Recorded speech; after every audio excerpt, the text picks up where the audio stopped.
Hoy estamos continuando, ¿verdad? La serie de sermones en la carta del apóstol Pablo a los romanos. La semana pasada estábamos viendo el capítulo 1, versículos 18 al 32. Y hemos visto básicamente que a partir del versículo 18 del capítulo 1 y hasta la primera parte del capítulo 3, Pablo está exponiendo la razón por la cual nosotros necesitamos el Evangelio, que es poder de Dios para salvación. Las razones por las cuales nosotros necesitamos ser justificados por la sola fe. Y la semana pasada vimos que la primera razón fue que todos los que están sin Cristo están bajo la justa ira de Dios. Hay un antiguo himno titulado El gran día viene. Y este himno en su primera estrofa y coro dice lo siguiente: el gran día viene, muy pronto viene. El gran día del juicio final, cuando justos y malos el gran juez apartará. Esperemos el juicio final. Y dice el coro: ¿estás listo? ¿Estás listo? La trompeta ya da la señal. ¿Estás listo esperando el juicio final? En el pasaje que nosotros vamos a ver hoy, vamos a ver la segunda razón por la cual nosotros necesitamos el Evangelio. Y ya no es porque solamente todos los hombres están bajo la ira de Dios, sino porque Dios juzgará en Cristo el pecado de todos los hombres. Y mientras en el pasaje anterior hablábamos que el pasaje anterior estaba hablando en términos presentes, o sea, actualmente todos los que están sin Cristo están bajo la ira de Dios, nuestro pasaje el día de hoy entonces nos pone el juicio de Dios en una perspectiva futura y la realidad de que viene un día cuando Dios va a juzgar a todos los hombres por medio de Jesucristo. La pregunta que nosotros como cristianos necesitamos hacernos es: ¿cómo deberíamos pensar nosotros acerca de ese juicio que está por venir? ¿Qué debemos pensar nosotros? ¿Cuál debe ser nuestra perspectiva? ¿Qué debe movernos a hacer la realidad de que Dios juzgará en Cristo el pecado de todos los hombres? Bueno, el pasaje de hoy nos va a hablar un poco de eso. Les quiero invitar a leer Romanos capítulo 2. Los versos del 1 y hasta el 16. Dice así la palabra de Dios: por lo cual eres inexcusable, oh hombre, quien quiera que seas tú que juzgas. Pues en lo que juzgas a otro, te condenas a ti mismo, porque tú que juzgas haces lo mismo. Mas sabemos que el juicio de Dios contra los que practican tales cosas es según verdad. Y piensas esto, oh hombre, tú que juzgas a los que te hacen y haces lo mismo, que tú escaparás del juicio de Dios. ¿O menosprecias las riquezas de su benignidad y paciencia y longanimidad, ignorando que su benignidad te guía al arrepentimiento? Pero por tu dureza y por tu corazón no arrepentido, atesoras para ti mismo ira para el día de la ira y de la revelación del justo juicio de Dios, el cual pagará a cada uno conforme a sus obras. Vida eterna a los que perseverando en el bien hacer buscan gloria y honra e inmortalidad, pero ira y enojo a los que son contenciosos y no obedecen a la verdad, sino que obedecen a la injusticia. Tribulación y angustia sobre todo ser humano que hace lo malo, el judío primeramente y también el griego. Pero gloria y honra y paz a todo el que hace lo bueno, al judío primeramente y también al griego, porque no hay acepción de personas para con Dios. Porque todos los que sin la ley han pecado, sin la ley también perecerán. Y todos los que bajo la ley han pecado, por la ley serán juzgados. Porque no son los oidores de la ley los justos ante Dios, sino los hacedores de la ley y serán justificados. Porque cuando los gentiles que no tienen la ley hacen por naturaleza lo que es de la ley, estos, aunque no tengan ley, son ley para sí mismos, mostrando la obra de la ley escrita en sus corazones, dando testimonio a su conciencia y acusándoles o defendiéndoles sus razonamientos en el día en que Dios juzgará por Jesucristo los secretos de los hombres, conforme a mi evangelio. Señor, gracias por tu palabra en esta mañana. Reconocemos, oh Dios, que estamos completamente incapacitados para entenderla y para ponerla por obra en nuestras vidas, Señor. Pero también entendemos que tu Espíritu Santo, que mora en nosotros los creyentes, Señor, nos da la habilidad, la capacidad para escuchar tu palabra y para ponerla por obra, Señor. Ayúdanos, porque necesitamos que tú nos hables, Señor. Reconocemos que necesitamos escuchar tu palabra, porque tu palabra es vida, Señor, para nosotros.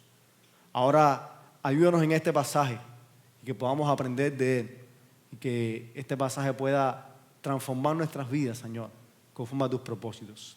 En el nombre de Jesús. Amén. Hermanos, es una realidad. Dios juzgará en Cristo el pecado de todos los hombres. Y lo primero que vemos en este pasaje, y que es completamente, y que apunta completamente a esta realidad, es que Dios juzgará a los que juzgan. Los versos 1 al 4 nos ayudan a ver eso. Pablo comienza diciendo: por lo cual eres inexcusable, oh hombre, quien quiera que seas tú. Esas palabras conectan nuestro pasaje con el pasaje anterior, la sección que vimos la semana pasada. Y tenemos razones para pensar que en primera instancia Pablo está refiriéndose ahora a los judíos. Pablo establece una conversación imaginaria, por así decirlo, con un personaje que representa al judío moralista, que podría pensar que como él no era abiertamente un gentil practicante de las cosas vergonzosas que Pablo describe del versículo 18 al 32 del capítulo 1, entonces él estaba en una mejor posición con respecto a los gentiles. Sin embargo, cuando nosotros vemos los versículos 1 a 4, la realidad es que la palabra de Dios deja claro que el juicio de Dios es tan perfecto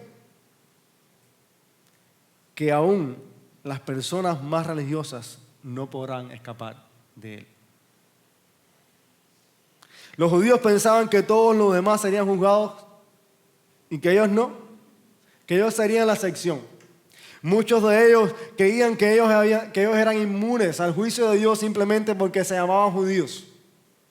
Y Pablo ahora se vira hacia estas personas que pudieran estar pensando: sí, yo veo que los gentiles están pecando de esa manera, sí, ellos merecen el juicio de Dios.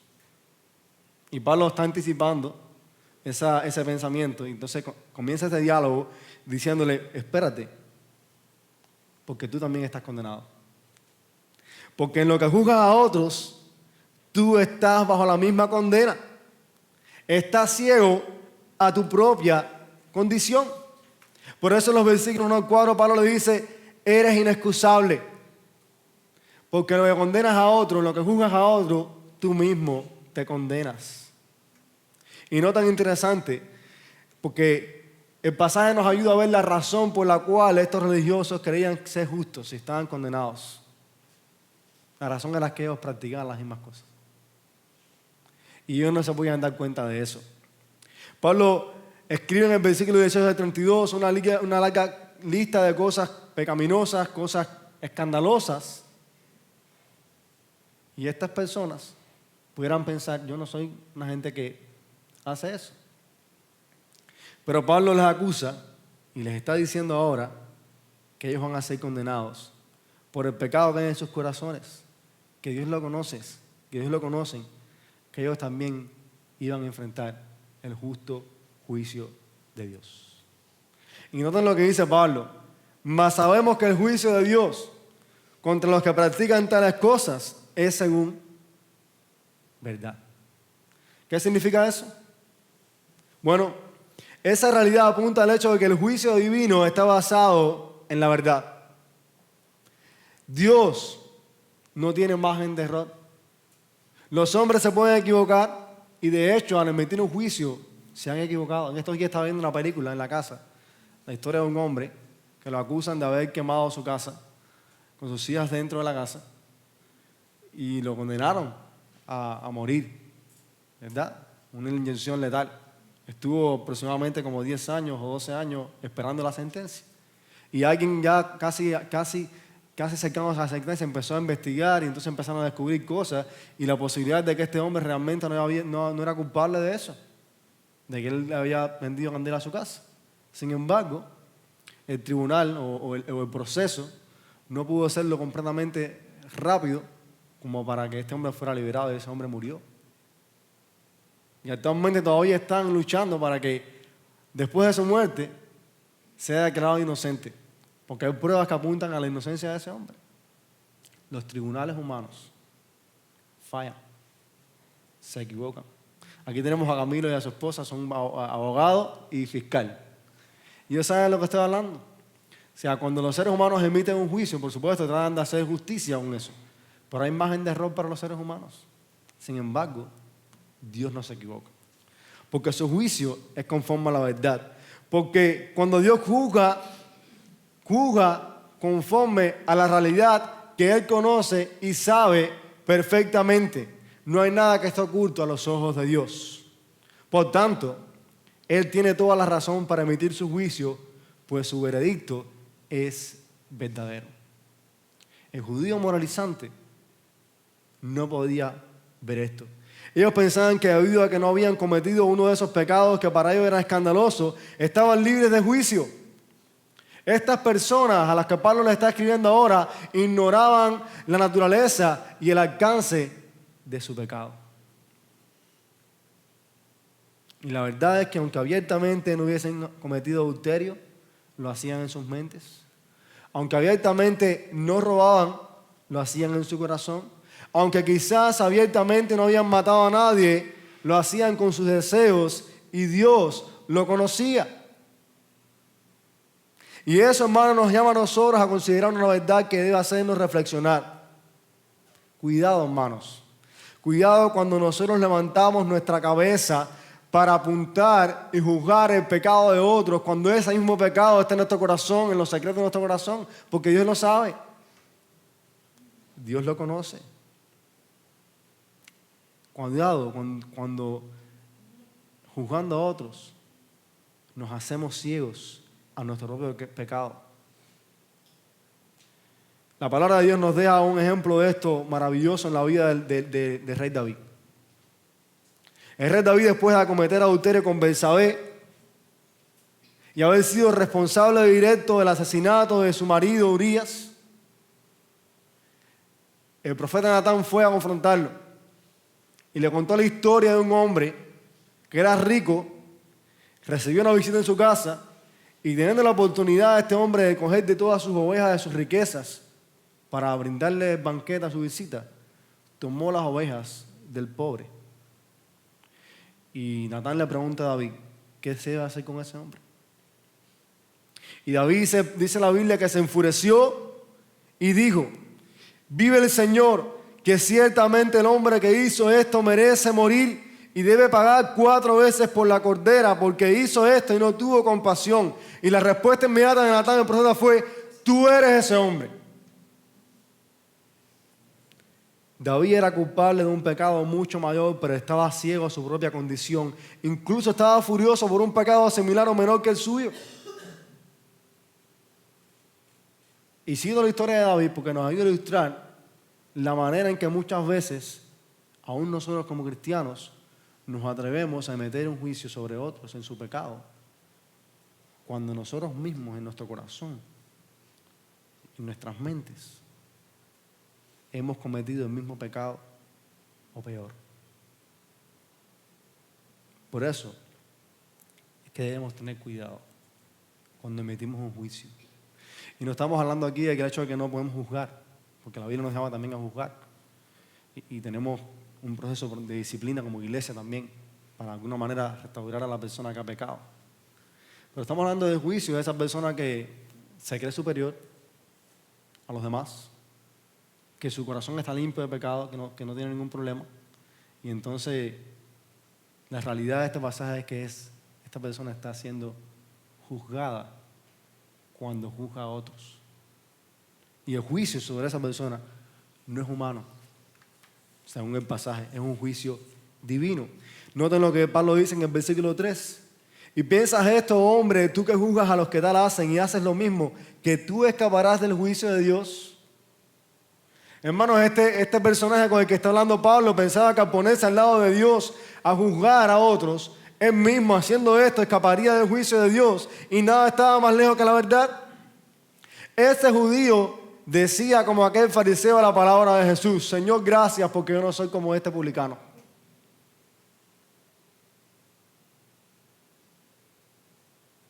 Y nosotros aprendemos de Jesús en esa parábola que el que estaba perdido era el fariseo. ¿Cuántas veces nosotros también podemos perdernos cuando nosotros apuntamos al pecado o a la vida de otras personas sin haber considerado primero nuestra propia realidad? O cuando nosotros pensamos que tenemos una posición superior y decimos, Señor, gracias porque yo no soy como la gente del mundo. Gracias porque yo no soy como mi vecino, que es un ladrón. No soy bueno. Tengan cuidado, hermanos. La semana pasada decíamos algo que no se nos puede olvidar. Nosotros no somos mejores que las personas que no conocen a Cristo. Somos personas pecadoras que han sido redimidas por la gracia de Dios.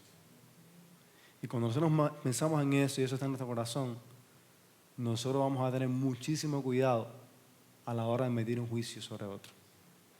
Y aun cuando estamos en un proceso de disciplina o de juzgar a otros por su pecado, aun ese proceso debemos hacerlo con amor, debemos hacerlo con lágrimas, con mansedumbres, con misericordia, buscando ganar a la persona y no destruirlo. Lo que pasaba con los judíos moralistas es que eso no está en su mente. Y nosotros tenemos que aprender de eso, hermanos. Hay una última parte de esta primera porción, versículo 4, que nos habla acerca de algo más. Y es que este personaje con el que Pablo habla pensaba que la bondad, la tolerancia y la paciencia de Dios es una especie de camino abierto o licencia para pecar, en lugar de ver en estas cosas una oportunidad para arrepentimiento. Y Pablo se lo dice en el versículo 4. O tienes en poco las riquezas de su bondad, tolerancia y paciencia, ignorando que la bondad de Dios te guía al arrepentimiento. Y muchos hoy viven de esa manera. Ven en la bondad de Dios, en la benignidad de Dios, en la paciencia de Dios, una oportunidad para continuar en su pecado. Y Dios, si muestra misericordia, si muestra paciencia, si muestra benignidad, ¿saben para qué es? Para que nos arrepintamos. Dios tiene paciencia para que la gente se arrepienta. Y necesitamos aprender eso. Fácilmente, hermanos, podemos ser como este judío religioso con el que está dialogando Pablo en estos versos. Fácilmente podemos ignorar la naturaleza y el alcance de nuestro pecado. Podemos cometer adulterio en nuestra mente y corazón sin que necesariamente lo hagamos abiertamente. Por poner un ejemplo, pueden ser otros pecados. Fácilmente, hermanos, podemos ser ciegos a nuestros propios pecados e incluso pensar que al ponernos al lado de Dios para juzgar a los demás, nosotros escaparemos. Fácilmente podemos tomar la bondad de Dios, su paciencia y su tolerancia como una oportunidad o una licencia para pecar. No nos equivoquemos. Dios nos conoce. Dios conoce nuestro corazón. Su juicio es según verdad. Su juicio es perfecto. No se le olvide esto, hermano. Dios juzgará a los que juzgan. Pero no solo eso, el pasaje también nos habla de otra realidad. No solamente que Dios juzgará a los que juzgan, a estas personas que se creen en una posición superior y están juzgando a los demás cuando en su propia vida hay pecado. El pasaje también nos muestra en los versículos 5 al 11 que Dios juzgará a los hombres según sus obras.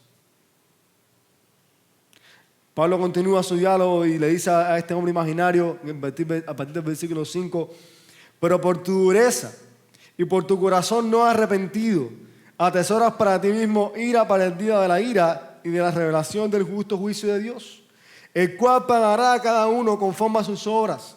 Vida eterna a los que perseverando en bien hacer buscan gloria y honra e inmortalidad, pero ira y enojo a los que son contenciosos y no obedecen a la verdad, sino que obedecen a la injusticia. Tribulación y angustia sobre todo ser humano que hace lo malo, el judío primeramente y también el griego, pero gloria y honra y paz a todo el que hace lo bueno, al judío primeramente y también al griego, porque no hay acepción de personas para Dios. Hermanos, Dios no tiene favoritos. Dios no tiene favoritos.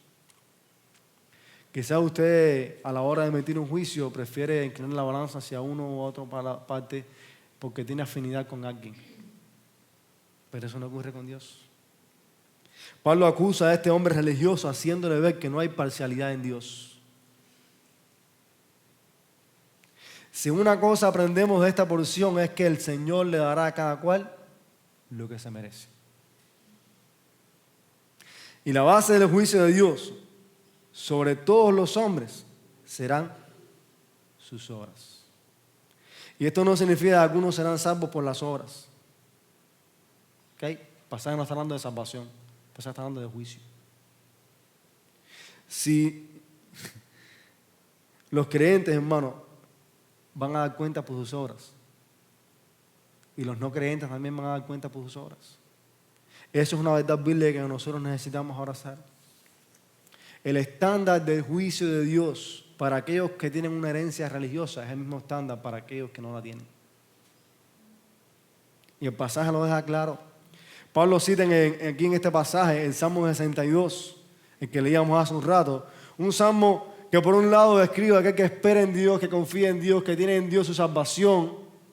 Y por el otro lado describe a los hombres malos que hacen daño. Y el Salmo 62 concluye diciendo que Dios pagará a cada cual según sus obras. Es más, Jesús mismo en Mateo 16:27 dijo, porque el Hijo del Hombre vendrá en gloria de su Padre con sus ángeles y entonces pagará a cada cual conforme a sus obras. Nosotros sabemos que por el Evangelio andamos en las buenas obras que Dios preparó para antemano. Y que esas buenas obras son evidencia de una fe genuina. Pero el pasaje no está hablándonos del juicio de las obras para salvación, sino que un día usted y yo tendremos que dar cuenta delante del tribunal de Dios por cómo hemos vivido nuestra vida. Y si usted todavía tiene un poco de duda con respecto a esto, porque quiero aclarar la realidad de que este pasaje no está hablando de salvación por obras, vamos a hacer este ejercicio. Vamos a hacernos esta pregunta. ¿Quién recibirá ira según este pasaje? Dice el pasaje que el hombre con un corazón duro, no arrepentido, contencioso, que no obedece a la verdad, sino que obedece a la injusticia, que hace lo malo. Ese va a ser el que recibirá ira. ¿Quién recibirá vida eterna según el pasaje? El que persevera en hacer bien, busca gloria, honra e inmortalidad, el que hace lo bueno. El pasaje nos está hablando de dos grupos de hombres. Y definitivamente, si nosotros somos cristianos y tenemos el Evangelio de Jesucristo que nos ha salvado por gracia, nosotros debemos encontrarnos en este segundo grupo de personas que buscan gloria, que buscan hacer bien, que buscan honra e inmortalidad, el hacer lo bueno. Porque si alguno de nosotros es como este hombre, con un corazón duro, no arrepentido, contencioso, que no obedece a la verdad, sino que obedece a la injusticia y que hace lo malo, si alguno de nosotros es así, recibirá ira, porque lo que ha dado testimonio es el que es un hijo de Dios.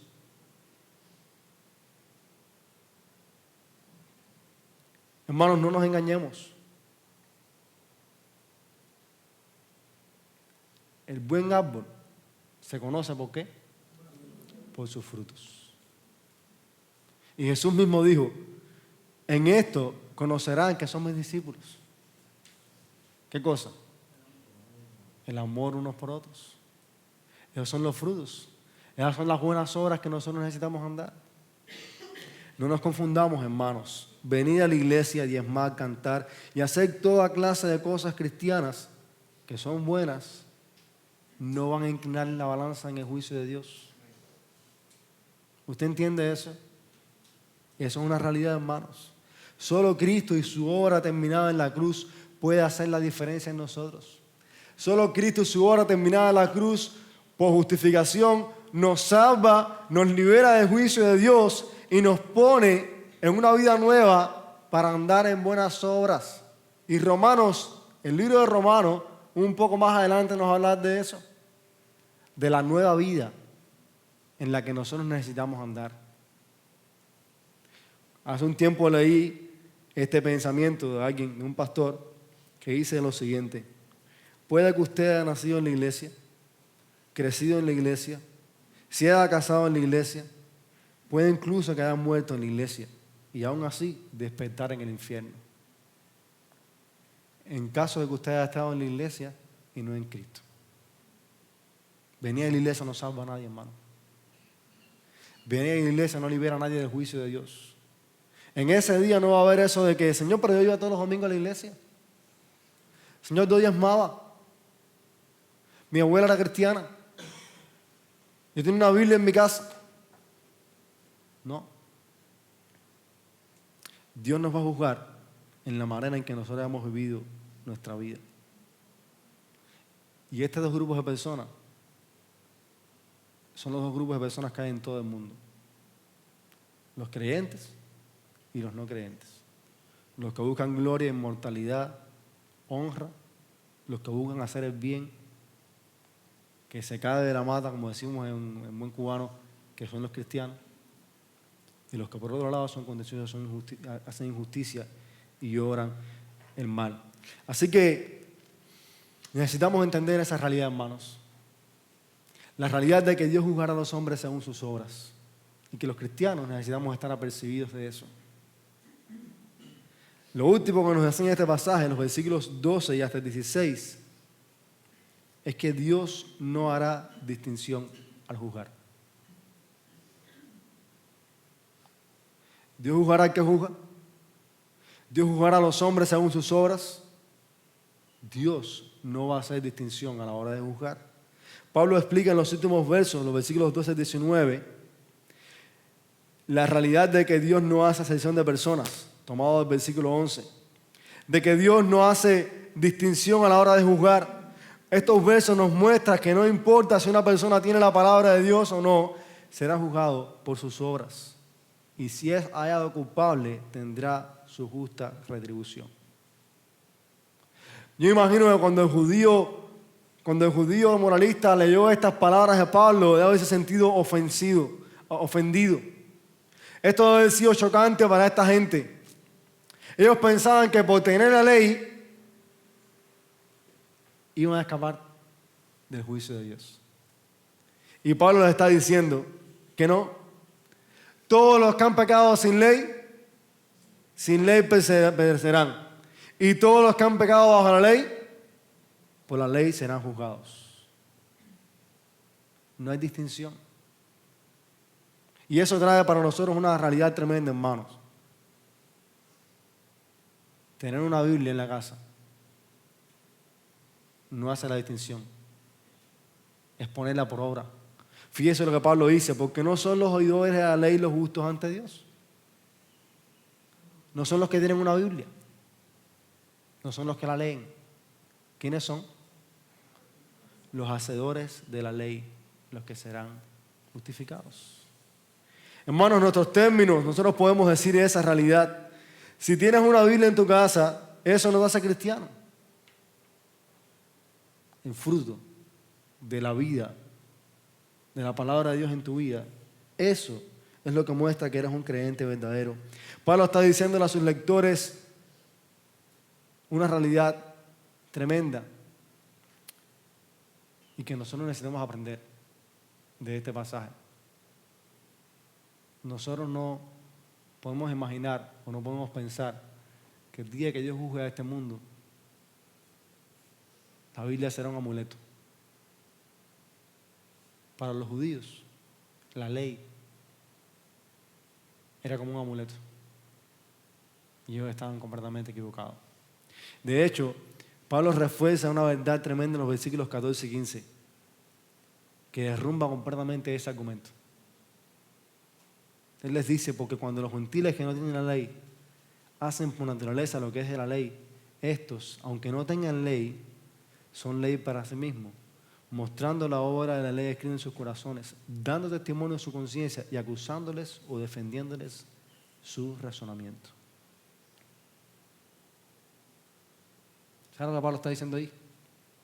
Que aunque los gentiles no tienen la ley escrita en sus corazones, ni siquiera quizás conocen los 10 mandamientos, sin embargo, los requisitos de la ley están escritos en ellos. Ellos conocen el estándar moral de Dios. Y eso nos ayuda a entender, hermanos, que Dios juzga a los que no tienen la palabra de Dios, no porque no vivan conforme a la ley. Dios los juzga porque en su corazón, en su mente, ellos saben y conocen lo que es verdadero, lo que es falso, lo que es justo, lo que es bueno, lo que es malo. Dios puso, hermanos, en cada ser humano un sentido de moralidad que los acusa o defiende delante de Dios. Por eso nadie podrá escapar. Y eso es algo sorprendente porque nadie puede decir que está libre del pecado, sea que conozca la ley o no. En ese día no va a haber alguien que va a decir a Dios, no, pero el Señor, es que yo nunca leí la Biblia, o yo nunca conocí tu ley, lo que tú dijiste. No, porque en el hombre, en su conciencia, en su mente, hay un sentido de moralidad que está puesto por Dios ahí. Y eso es suficiente para juzgarlo. Por eso, hermanos, el juicio de Dios es perfecto. Por eso el juicio de Dios es imparcial. Por eso cuando Dios juzga, no hace distinción. Y el versículo 16, Pablo termina apuntando a un hecho tremendo. Todo este juicio del que hemos estado hablando, Dios juzgará a los que juzgan, Dios juzgará a los hombres conforme a sus obras. Cuando Dios juzgará, no habrá distinción. Todo ese juicio del que Pablo está hablando acá, Dios lo llevará a cabo por medio de la persona de Jesucristo. Miren lo que dice Pablo en el versículo 16. En el día en que Dios juzgará por Jesucristo los secretos de los hombres conforme a mi evangelio. Todo el argumento de Pablo llega a este punto central. Vendrá un día en que tanto aquellos que hayan pecado abiertamente como los que no lo han hecho en su corazón, sí lo han hecho, serán juzgados. Y Pablo agrega, conforme a mi evangelio. Hermanos,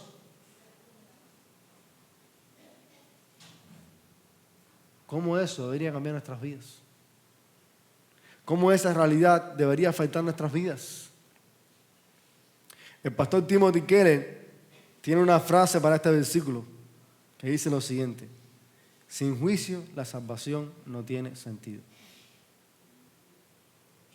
Y es verdad. En el corazón del evangelio hay dos realidades eternas: salvación y juicio. El Hijo de Dios que nos trajo salvación ahora traerá juicio en el futuro. El mismo Cristo que se encarnó y murió en una cruz para limpiar al hombre de sus pecados, ese mismo Jesucristo regresará un día para juzgar al hombre por sus pecados. Y eso debe ayudarnos a nosotros a entender esa realidad, hermanos. Hay dos grupos de personas en este mundo: los que recibirán vida eterna y los que recibirán condenación eterna. La diferencia entre uno y otro lo hace el Evangelio. Recuerde que estamos hablando de las razones por las cuales nosotros necesitamos el Evangelio. En el capítulo anterior hablamos de que todos los hombres que están sin Cristo están bajo la ira de Dios. Por eso necesitan el Evangelio. Pero este pasaje nos habla de la realidad de que Dios va a juzgar los pecados de los hombres en el futuro. Por eso necesitamos el Evangelio. El día que estemos delante del juicio de Dios, nosotros no vamos a poder ser salvos por nuestra vida. Será por la obra de Cristo. Por eso alguien dijo en una ocasión una frase: la salvación es por obras. Sí, por la obra de Cristo. Y eso es una verdad. Los creyentes tendremos que dar cuenta a Dios por nuestras obras, por cómo hemos vivido nuestra vida.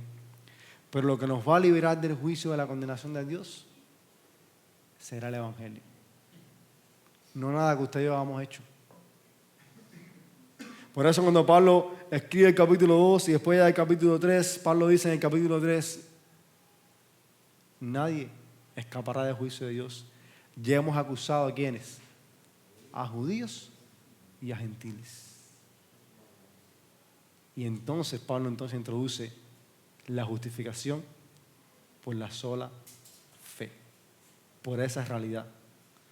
Porque un día llegará un juicio donde todos los hombres tendrán que comparecer y solamente la justificación por la sola fe en Cristo podrá liberarnos. Hermanos, ¿qué nos enseña este pasaje a los cristianos? Nos enseña que Dios lo sabe todo.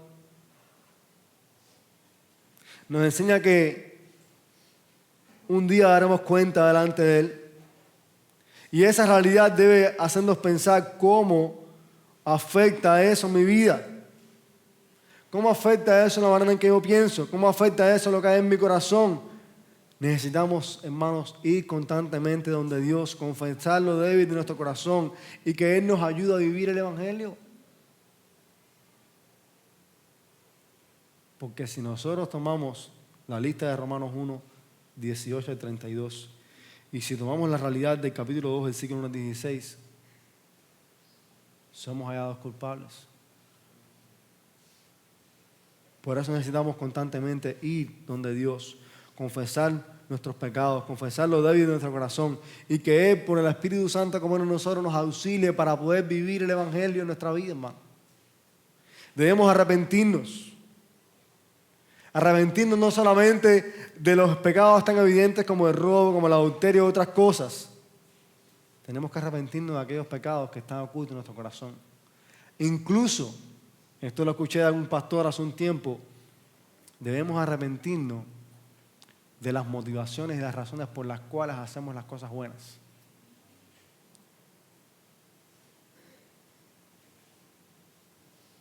Los fariseos hacían cosas buenas por razones incorrectas.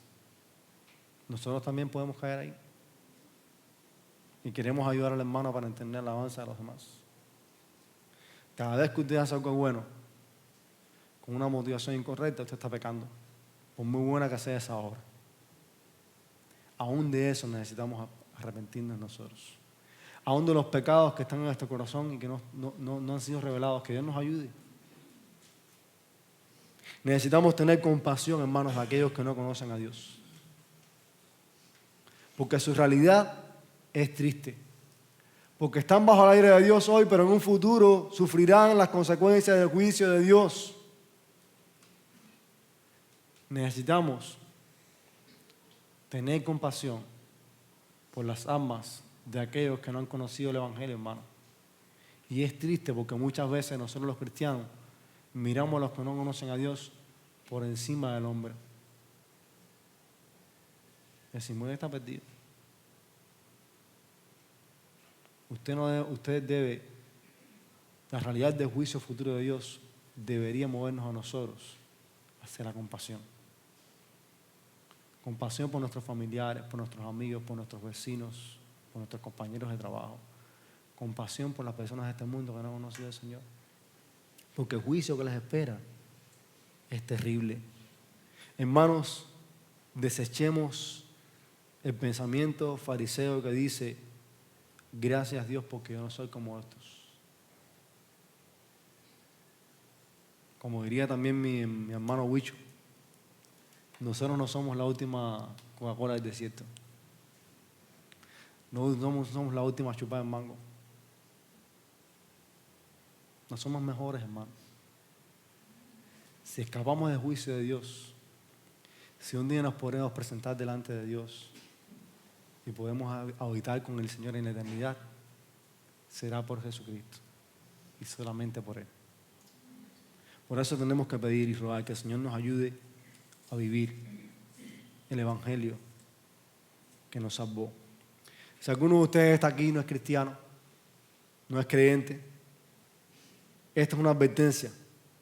Este pasaje nos habla de que vendrá un día cuando Dios juzgará en Cristo a todos los hombres y nos van a juzgar según nuestras obras.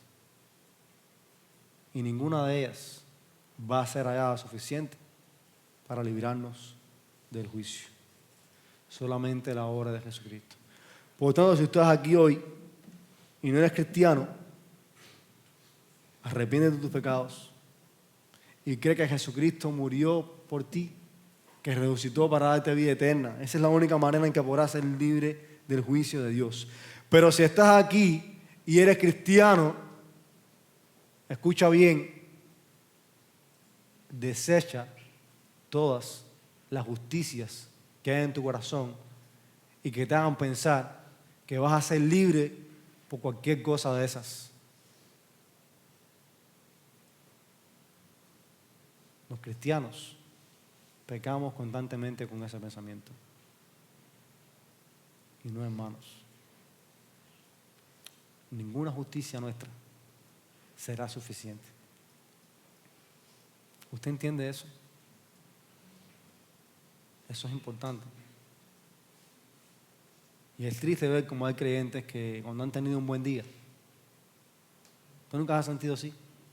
Usted se levanta por la mañana, usted ora media hora, después echa una hora leyendo la Biblia, sale para el trabajo, está todo el mundo con amor. Alguien le ofende a usted y dice, Señor, perdónalo. Y cuando llega al final del día, usted se acuerda en su cama y dice, Señor, gracias, qué gran día tuve hoy. Tú debes estar contento conmigo. El día que no tiene un buen día como ese, como usted tiene esa baja en su corazón, el día que usted no se comportó correctamente y que pecó, ¿sabe qué pasa ese día? Esa misma justicia le acusa en su corazón y le hace pensar que entonces ese día Dios está bravo con usted. Necesitamos desechar ese pensamiento, hermano. Y es difícil porque eso está arraigado en el corazón del hombre, que no entiende que no puede ser salvo por sus obras. Jesús, nuestro Señor, dijo lo siguiente: todos los que le recibieron, a los que creyeron en su nombre, Juan capítulo 1, les dio el derecho de convertirse en hijos de Dios. Es Jesús, nadie más. El himno antiguo que le citaba al principio termina de la siguiente manera: el gran día viene, muy pronto viene, cuando Cristo vendrá en poder, mas el gozo lo sienten los amados del Señor. Esperemos a nuestro Señor. Esperemos el día del juicio de Dios, apercibidos de esa realidad. Dios juzgará en Cristo el pecado de todos los hombres. Vamos a orar. Señor, gracias por tu palabra.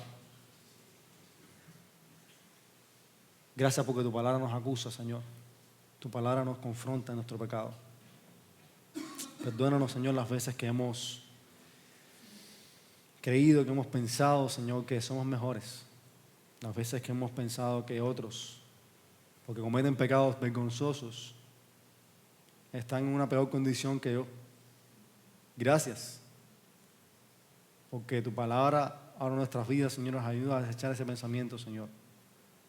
Ayúdanos a mirar el Evangelio, a vivir el Evangelio, Señor, a entender la realidad, oh Padre, de que un día tendremos que dar cuenta delante de ti, Señor. Ayúdanos para que la salvación que tú nos has dado produzca en nosotros los frutos que tú, Señor, ya has preparado. Gracias, porque estamos de pie delante de ti solamente por Jesucristo, solamente por su obra. No hay nada en nosotros que nos pueda justificar, solamente Él. Y te damos gloria y honra por eso. En el nombre de Jesús. Amén.